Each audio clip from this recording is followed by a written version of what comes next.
Chapter आंकड़ों का प्रबंधन स्टार्ट करते हैं। और इसके अंदर सबसे पहला जो टॉपिक है वो है माध्य। माध्य कह दें, हम औसत कह दें, एक ही बात है। किसी का नाम औसत है, इसी का नाम माध्य है। तो जिस प्रकार से बच्चों हमने आमतौर पर हमारे घरों में सुना है, क्योंकि हम ग्रामीण परिवेश से संबंध रखते हैं, कि आप लोगों ने सुना होगा कि आपके माँ बाप घर के अंदर भाई वगैरह सब जिक्र करते हैं कि अब की बार हमारे जो गेहूं है वो 55 मण किले की पड़ी है, या हमारे जो धान है वो हमारे 60 मण किले के पड़े हैं। तो इसका क्या मतलब होता है भाई? ये 55 मण गेहूं पड़ी है किले की, 60 मण की औसत आई है। तो ये औसत आई का क्या मतलब होता है भाई? जितने जमींदार के पास किले हैं और जितनी उसकी गेहूं हुई है टोटल, वो क्या करता है जमींदार, टोटल गेहूं को किलों की संख्या से डिवाइड कर देता है, भाग कर देता है। तो वो वहां से निकल आती है औसत। क्योंकि हो सकता है किसी किले में 50 हो, किसी में 55 हो, किसी में 60 हो, किसी में कुछ हो, अलग अलग, लेकिन वो एवरेज बताता है। एवरेज जैसे हम कहते हैं, तो उसी का नाम है माध्य। यानी टोटल जो आंकड़े होते हैं उनको जोड़ के और आंकड़ों की संख्या से भाग कर दे। यानी माध्य का मतलब वहां से क्या निकल के आता है कि आंकड़ों का योग बटे आंकड़ों की संख्या। आंकड़ों का योग बटे आंकड़ों की संख्या। जितने आंकड़े दे रखे उन सभी को जोड़ के, और जितने आंकड़े जैसे भाई मान लिया 5 किले का है, 7 किले का है, 10 किले का है, वो उसको हम आंकड़ों की संख्या कहते हैं, उससे डिवाइड कर देंगे।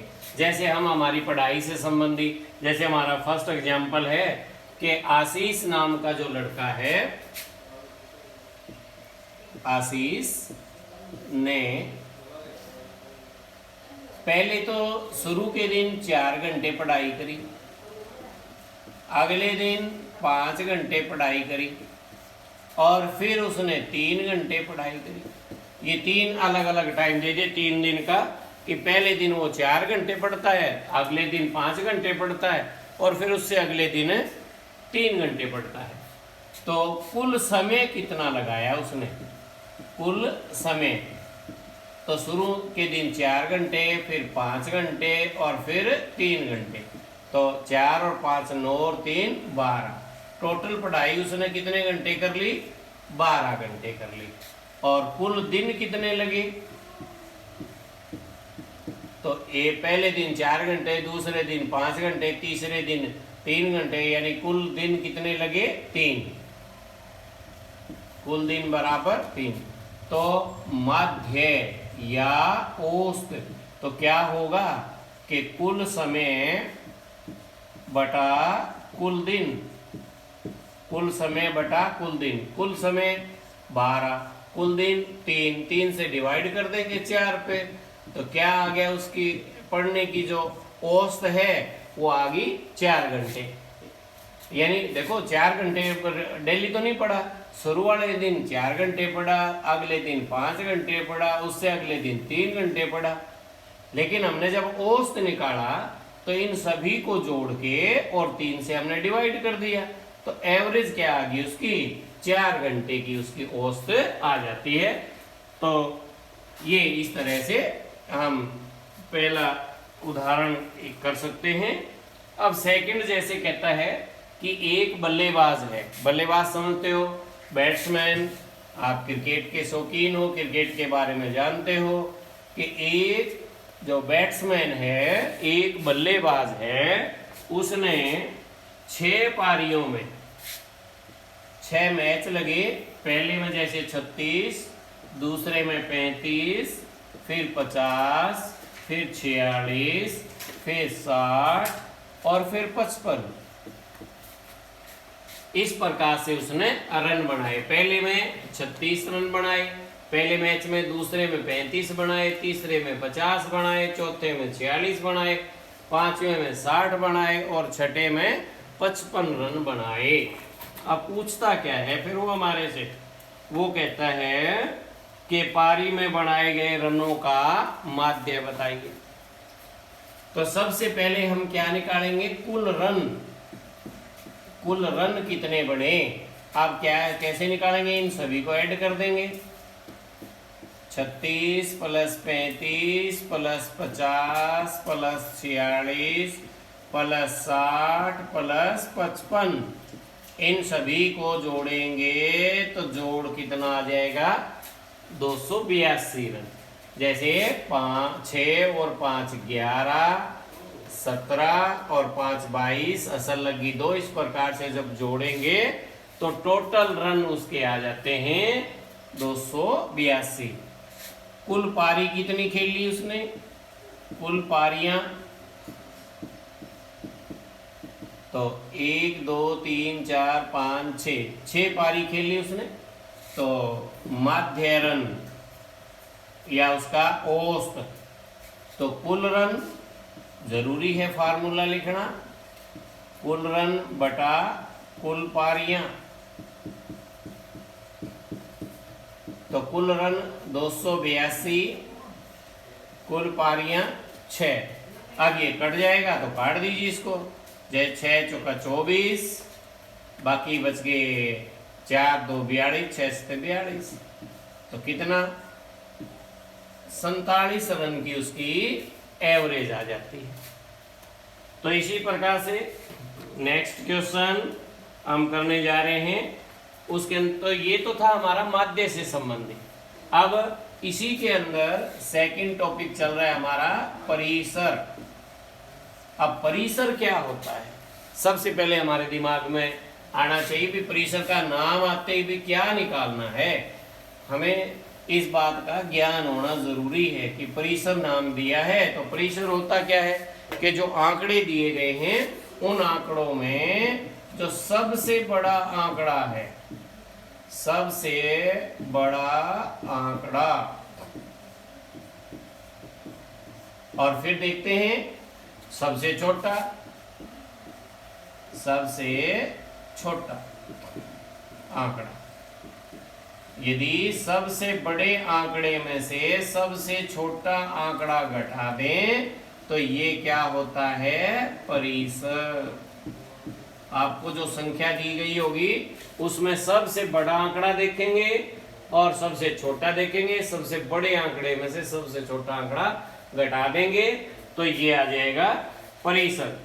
जैसे कहता है एक स्कूल के 10 अध्यापकों की आयु, 10 अध्यापक है किसी स्कूल में, उनकी आयु बताइए। जैसे एक है 32 वर्ष के, दूसरा 41, 28, 54, 35, 26, 23, 33,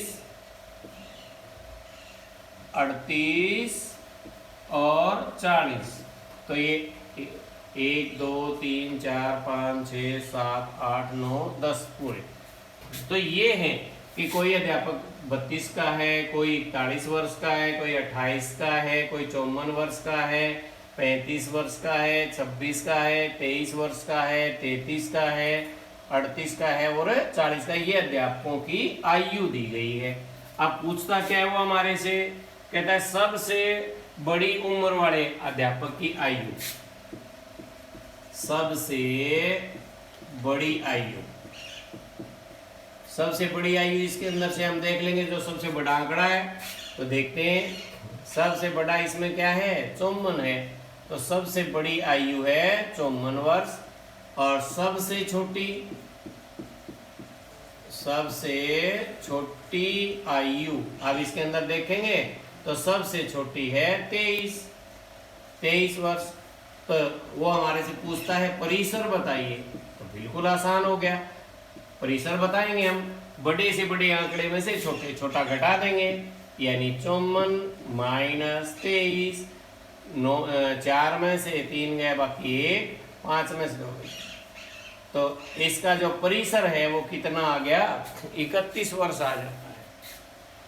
फिर जैसे वो पूछता है माध्य आयु बताइए, माध्य आयु, तो सबसे पहले हम निकालेंगे कुल आयु, अध्यापकों की कुल आयु। इन सभी को जोड़ना है, 32 plus 41 plus 28 plus 54 plus 35 plus 26 plus 23 plus 33 plus 38 plus 40।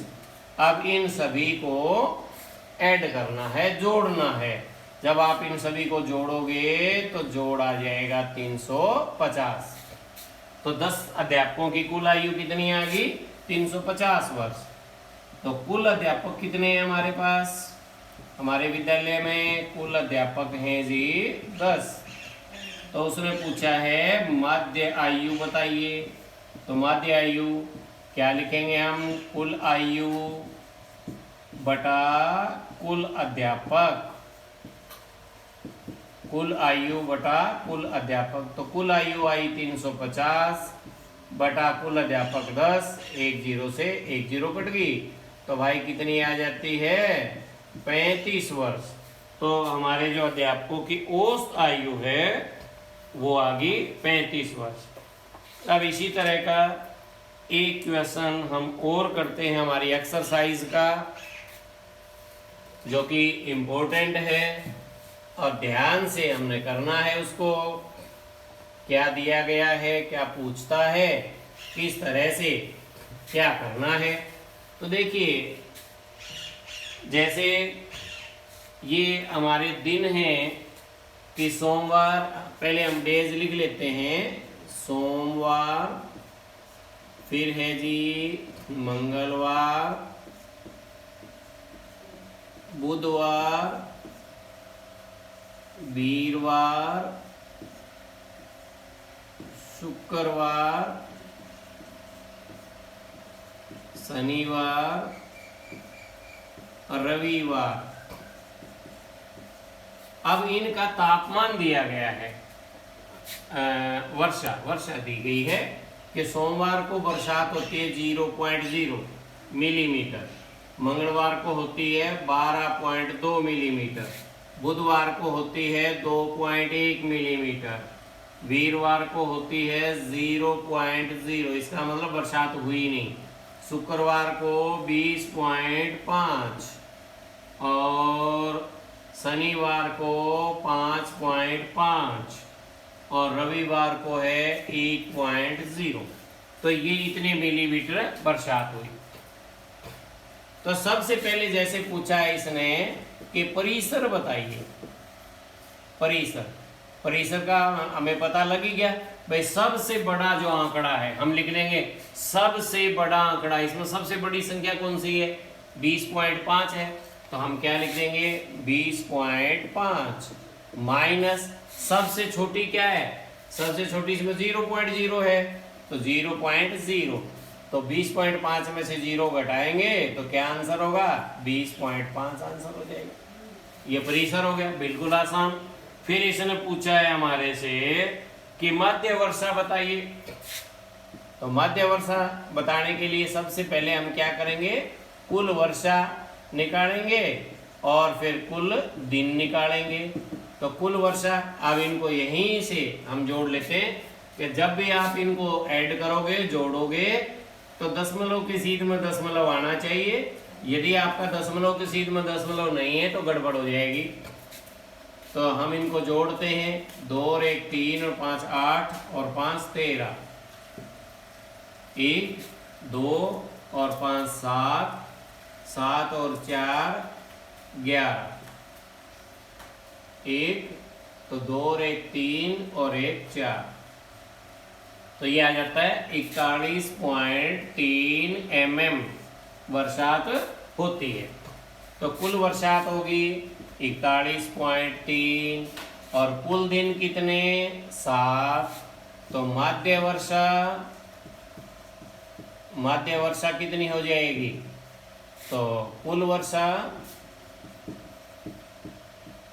बटा कुल